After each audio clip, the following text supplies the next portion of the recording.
നമ്മളിന്ന് 1 kg വന്നിട്ടുള്ള black forest കേക്കാണ് ചെയ്യുന്നത്. അതിനായിട്ട് 1 cup maida, 1/4 cup cocoa powder, 1 tablespoon baking powder, 1/2 tablespoon baking soda, 1 നുള്ളുപ്പ്, ഇത്രയും കൂടി ഇട്ട് നമുക്കൊന്ന് മിക്സ് ചെയ്തെടുക്കാം. മിക്സ് ചെയ്തെടുത്തതിന് ശേഷം 3 മുട്ട, 1 table spoon vanilla essence, 1 cup പഞ്ചസാര, ഇത് മൂന്നും കൂടി ഇട്ട് നമുക്ക് ഒന്നും കൂടി ഒന്ന് മിക്സ് ചെയ്തെടുക്കാം.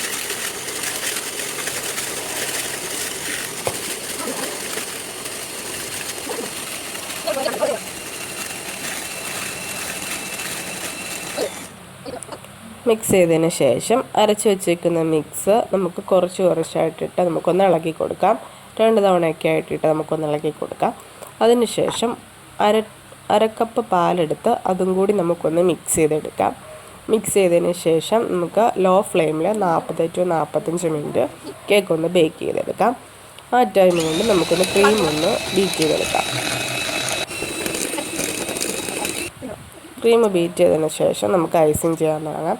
ഫസ്റ്റ് ലെയർ വെച്ച് ഷുഗർ സിറപ്പ് വെച്ചൊന്ന് വെറ്റ് ചെയ്യുക. അതിനുശേഷം നമുക്ക് ക്രീം അപ്ലൈ ചെയ്യാം.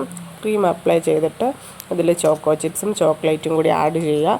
അതിനുശേഷം സെക്കൻഡ് ലെയർ വയ്ക്കുക. സെക്കൻഡ് ലെയറിൽ നമ്മൾ സെയിം പ്രോസസ്സിങ് തന്നെയാണ് ചെയ്യുന്നത്. ഇതെല്ലാം ചെയ്തതിന് ശേഷം നമ്മൾ ഫൈനൽ ലെയർ വയ്ക്കുക. കേക്ക് ഒന്ന് ക്രം കോട്ട് ചെയ്തെടുക്കുക. ക്രം കോട്ട് ചെയ്ത് നമുക്കൊന്ന് ഫ്രിഡ്ജിൽ വെച്ച് കുറച്ച് നേരം തണുപ്പിച്ചതിന് ശേഷം നമുക്ക് ഫൈനൽ കോട്ട് ചെയ്യാം. ഫൈനൽ കോട്ടിന് നമുക്ക് കളർ ആഡ് ചെയ്യണമെങ്കിൽ കളർ ആഡ് ചെയ്തിട്ട് നമുക്ക് കേക്ക് ഒന്ന് ഫൈനലായിട്ട് ഫിനിഷ് ചെയ്തെടുക്കാം. നമുക്ക് ഡിസൈനൊക്കെ നമുക്ക് ഇഷ്ടപ്പെട്ട ഡിസൈനൊക്കെ കൊടുക്കാം. ഞാനിപ്പോൾ ഇവിടെ ചെറിയൊരു ഡിസൈനാണ് കൊടുത്തേക്കുന്നത്. ഡിസൈൻ കൊടുത്തതിന് ശേഷം നമുക്ക് ഒന്ന് ചോക്ലേറ്റ് വെച്ചിട്ടൊന്ന് ഒരു സൈഡ് മാത്രം നമുക്കൊന്ന് ചോക്ലേറ്റ് വെച്ചിട്ടൊരു ഡിസൈനായിട്ട് കൊടുക്കാം. അതിനുശേഷം നമുക്ക് ഇഷ്ടമുള്ള ഡിസൈൻ അപ്ലൈ ചെയ്യാം. കുറച്ച് ഷുഗർ ബോൾസും കൂടി ഞാനിതിനകത്ത് ആഡ് ചെയ്യുന്നുണ്ട്.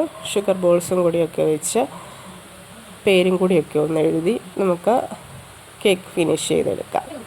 അപ്പം നമുക്ക് കേക്കിൻ്റെ ഫൈനൽ ലുക്ക് വരുന്നത് ഇതൊക്കെയാണ്.